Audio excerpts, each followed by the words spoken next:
Hare Krishna, Bhagavad Gita as it is, chapter number 2, श्लोक number 33। Jagat Guru Srila Prabhupada की जय, अनंत कोटि वैष्णवों की जय। ओम अज्ञान तिमिरांधस्य ज्ञानांजन शलाकया चक्षुरुन्मिलितं येन तस्मै श्री गुरुवे नमः। श्री चैतन्य मनोभीष्टं स्थापितं येन भूतले स्वयं रूपं कदा महां ददाति स्वपदान्तिकम्। हरे कृष्ण कृष्ण कृष्ण हरे हरे, हरे राम राम राम हरे हरे। जगत गुरु श्रील प्रभुपाद की जय। श्लोक नंबर 33। अथ चेत्त्वम् इमं धर्म्यं संग्रामं न करिष्यसि, ततः स्वधर्मं कीर्तिं च हित्वा पापम् अवाप्यसि। अथ चेत्त्वम् इमं धर्म्यं संग्रामं न करिष्यसि, ततः स्वधर्मं कीर्तिं च हित्वा पापम अवाप्यसि। भगवान ने अर्जुन से कहा कि अर्जुन, यदि तुम युद्ध करने के स्वधर्म को संपन्न नहीं करते हो तो तुम्हें निश्चित रूप से अपने कर्तव्य की अवहेलना करने का पाप लगेगा और तुम योद्धा के रूप में अपना यश भी खो दोगे। श्रील प्रभुपाद अपने तात्पर्य में हमें समझाते हैं कि अर्जुन एक विख्यात योद्धा था जिसने शिव, इंद्र आदि देवताओं से युद्ध करके यश अर्जित किया था। हमने पिछले श्लोकों में कई बार ये सुना है कि भगवान अर्जुन के प्रत्येक बात को बहुत ही ध्यानपूर्वक सुन रहे थे, लेकिन कुछ बोल नहीं रहे थे। भगवान ने भगवद गीता के पहले अध्याय में कुछ भी नहीं बोला। जब अर्जुन और दुर्योधन एक दूसरे की सेना का निरीक्षण कर रहे थे, फिर अर्जुन ने भगवान से दोनों सेनाओं के बीच में रथ को स्थापित करने के लिए कहा। तब भी भगवान ने चुपचाप अर्जुन की इच्छा के अनुसार दोनों सेनाओं के बीच में रथ को खड़ा कर दिया।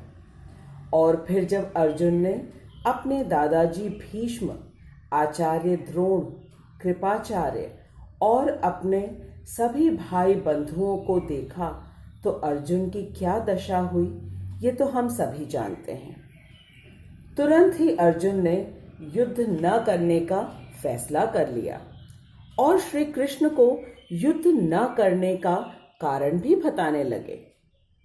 तब भी भगवान ने कुछ नहीं बोला, लेकिन फिर अर्जुन इतना हताश और परेशान हो गया और उसे कुछ भी नहीं सूझ रहा था। तब वह अर्जुन हार गया और श्री कृष्ण को शिष्यस्तेहं शाधिमां तं त्वं प्रपन्नम कहकर अपना पूर्ण समर्पण किया। तब भगवान ने दूसरे अध्याय के 11वें श्लोक से बोलना शुरू किया। अब इस पूरे प्रसंग से हम ये सीखते हैं कि हमें भगवान की तरह धैर्य और निष्ठा से सामने वाले की बात को सुनना चाहिए और जब तक सामने वाला व्यक्ति हमसे हमारी राय न मांगे तब तक हमें कुछ भी नहीं बोलना चाहिए। भगवान ने तब बोलना शुरू किया जब उन्होंने अर्जुन को शिष्य के रूप में स्वीकार किया। अगर हम भी चाहते हैं कि भगवान हमारा मार्गदर्शन करें और हमें विजयी बनाएं, तो हम सभी को अर्जुन की भांति शिष्यस्तेहं शाधिमां त्वं प्रपन्नम बोलना होगा कि हे कृष्ण, आप मेरे गुरु हैं और मैं आपका शिष्य हूं और कृपया मुझे निश्चित रूप से बताइए कि मैं क्या करूं। तभी हमें श्री कृष्ण भगवद गीता को समझने की बुद्धि प्रदान करेंगे। अब भगवान ने सबसे पहले अर्जुन को सांख्य योग की शिक्षा दी, श्लोक संख्या 11 से 30 तक, जिसमें भगवान ने शरीर और आत्मा के विषय में बहुत ही विस्तार से बताया, क्योंकि अस्तित्व के ज्ञान के बिना तो अर्जुन कुछ कर ही नहीं सकेगा। जैसे किसी अननोन नंबर से फोन आने पर सबसे पहले हम पूछते हैं कि आप कौन हैं, क्योंकि व्यक्ति को जाने बिना कोई बातचीत हो ही नहीं सकती। तो सबसे पहले भगवान ने अर्जुन को ये बताया कि वह और युद्ध के मैदान में उपस्थित सभी योद्धा शरीर नहीं बल्कि आत्मा है, जो कि श्री कृष्ण का अंश है, और आत्मा कभी भी नहीं नष्ट हो सकती। आत्मा के ज्ञान से भगवान ने अर्जुन के माध्यम से हम सबको हमारा शुद्ध स्वरूप बताया है कि हम सब आत्मा हैं और हमारी आत्मा अपने पुराने जन्मों के इच्छा और कार्यों के अनुसार नया शरीर ग्रहण करती है।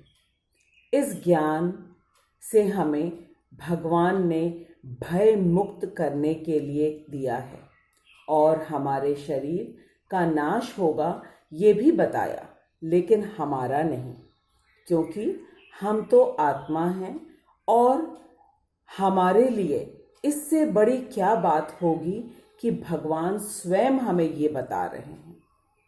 फिर श्लोक संख्या 31 से भगवान ने अर्जुन को कर्म योग का ज्ञान दिया, ताकि अर्जुन के द्वारा भगवान हमें हमारे स्वधर्म के विषय में पूर्ण ज्ञान दे सके।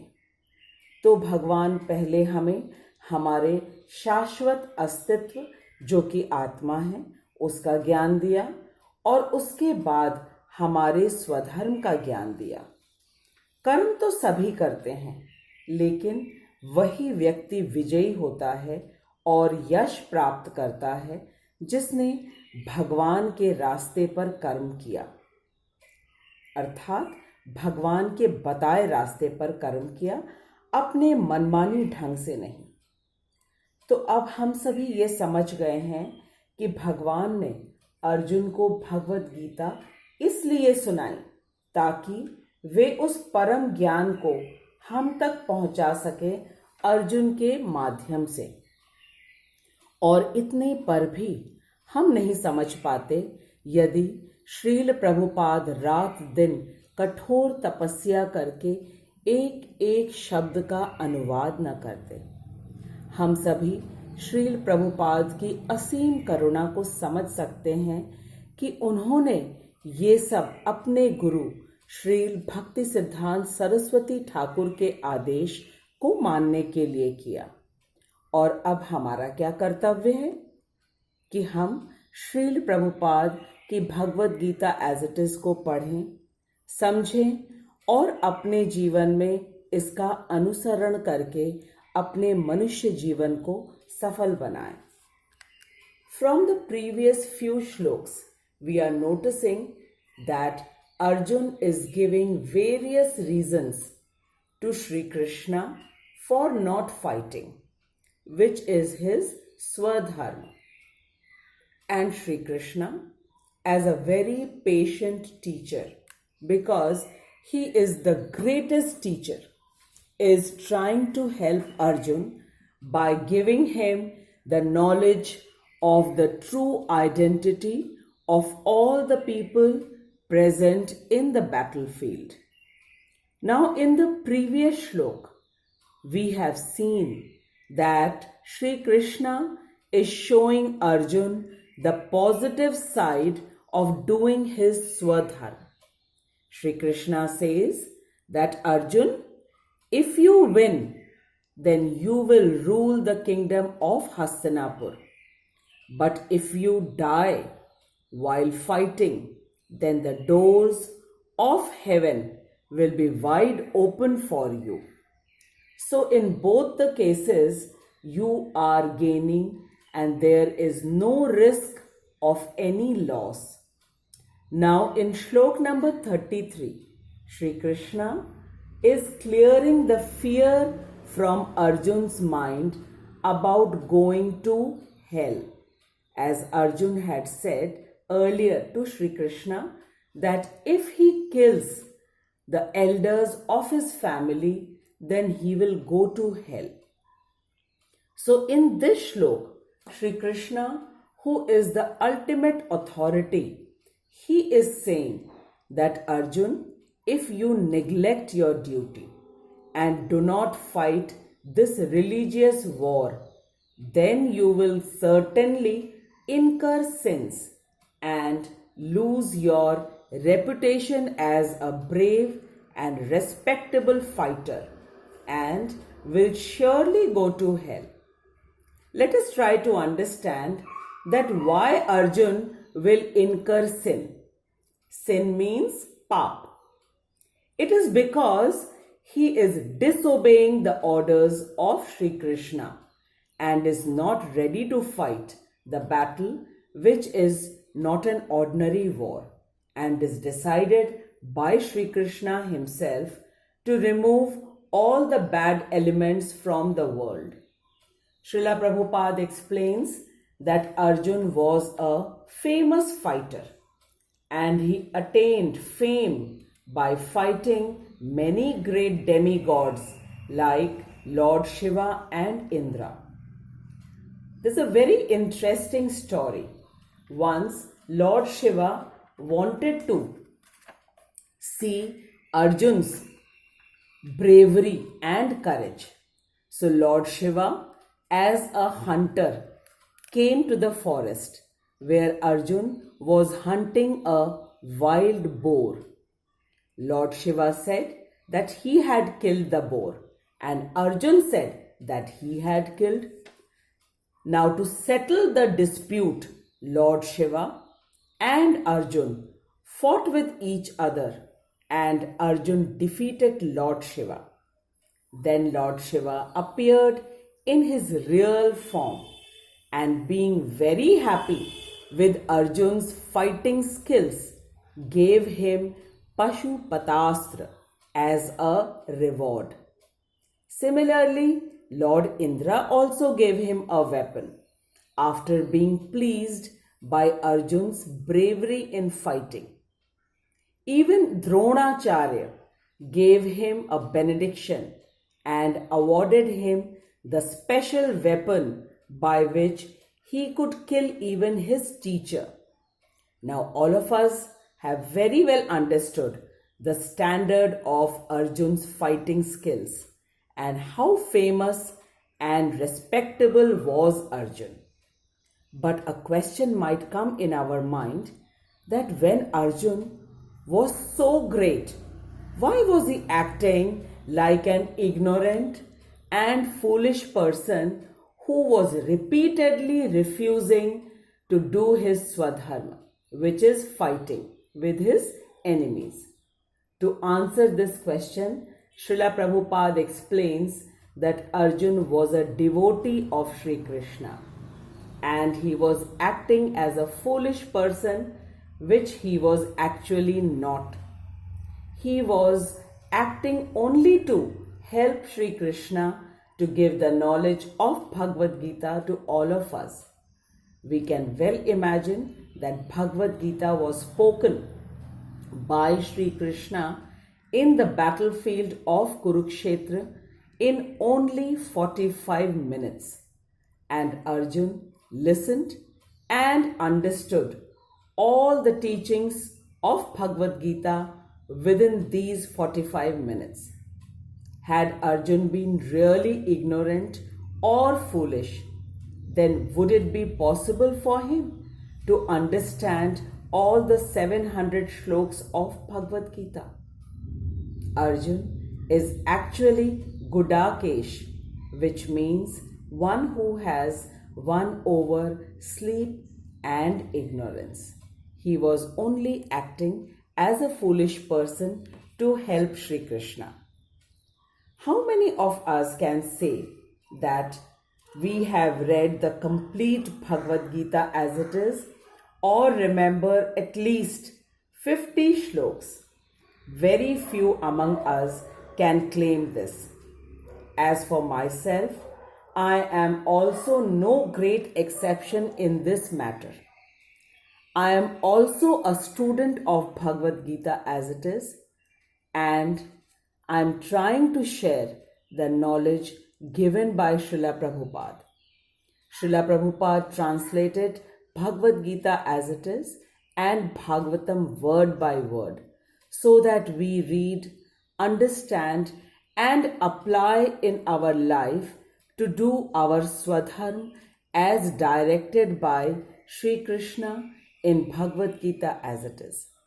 Srila Prabhupada is the founder Acharya of International Society of Krishna Consciousness, which is famously known as ISKCON and has more than 500 centers all over the world, which has just one mission: to educate everyone with the knowledge of Bhagavad Gita as it is and Bhagavatam. As Krishna showed both the positive and negative side to Arjun, in the same way, all of us are witnessing the present situation in the entire world. And for it, all of us are responsible by neglecting the topmost knowledge of Bhagavad Gita as it is, and as a result, we all have ignored our Swadharma or occupational duty as prescribed by Sri Krishna. The present situation is faced only by the human beings, which is only 4 lakhs out of 84 lakhs of species. No birds, animals, trees, or fishes are affected by the coronavirus. Have we ever thought about it, that why is it happening like this? Birds and animals are also breathing the same air, but they are not getting affected by the virus, which is very much present in the air. The answer is very clear and obvious, that only we human beings have neglected our Swadharma by not giving the adequate importance to Bhagavad Gita as it is. So we human beings are facing the consequences of it. If we really wish to change the scenario, then each one of us have to read Bhagavad Gita as it is and apply it in our life so that we do our Swadharma or occupational duty in a sincere and honest manner, in the mode of thanksgiving to Sri Krishna for all the things that we have got from his creation, which is his external energy. Now, from this shlok, we have very clearly understood that Lord Sri Krishna explained the positives and negatives of the Swadharma to Arjun.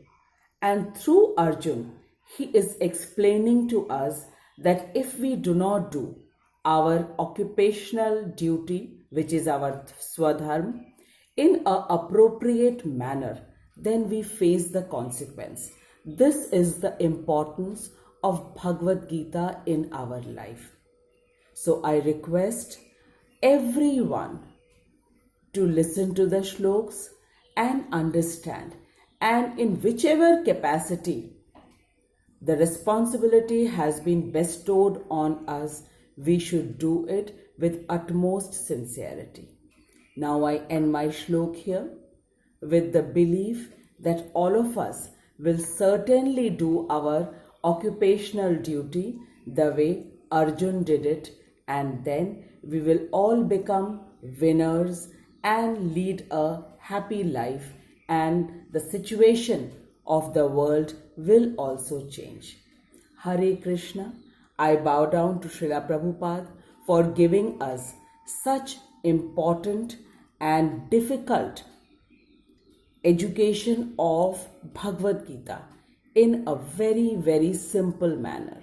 And I bow down in front of all my listeners who take out time and listen to the Bhagavad Gita shlokas. Please continue sharing it with others, as this is the highest form of compassion that we can show towards everyone. Please do write your comments, as your comments really encourages me. Hare Krishna, Krishna Krishna, Hare Hare, Hare Ram, Ram Ram, Hare Hare. Jagat Guru Srila Prabhupada ki jai. Now again next week we shall meet and we will see how Sri Krishna is helping Arjun to remove all kinds of doubts and fear and do the occupational duty, that is Swadharma, which is our utmost responsibility. Hare Krishna.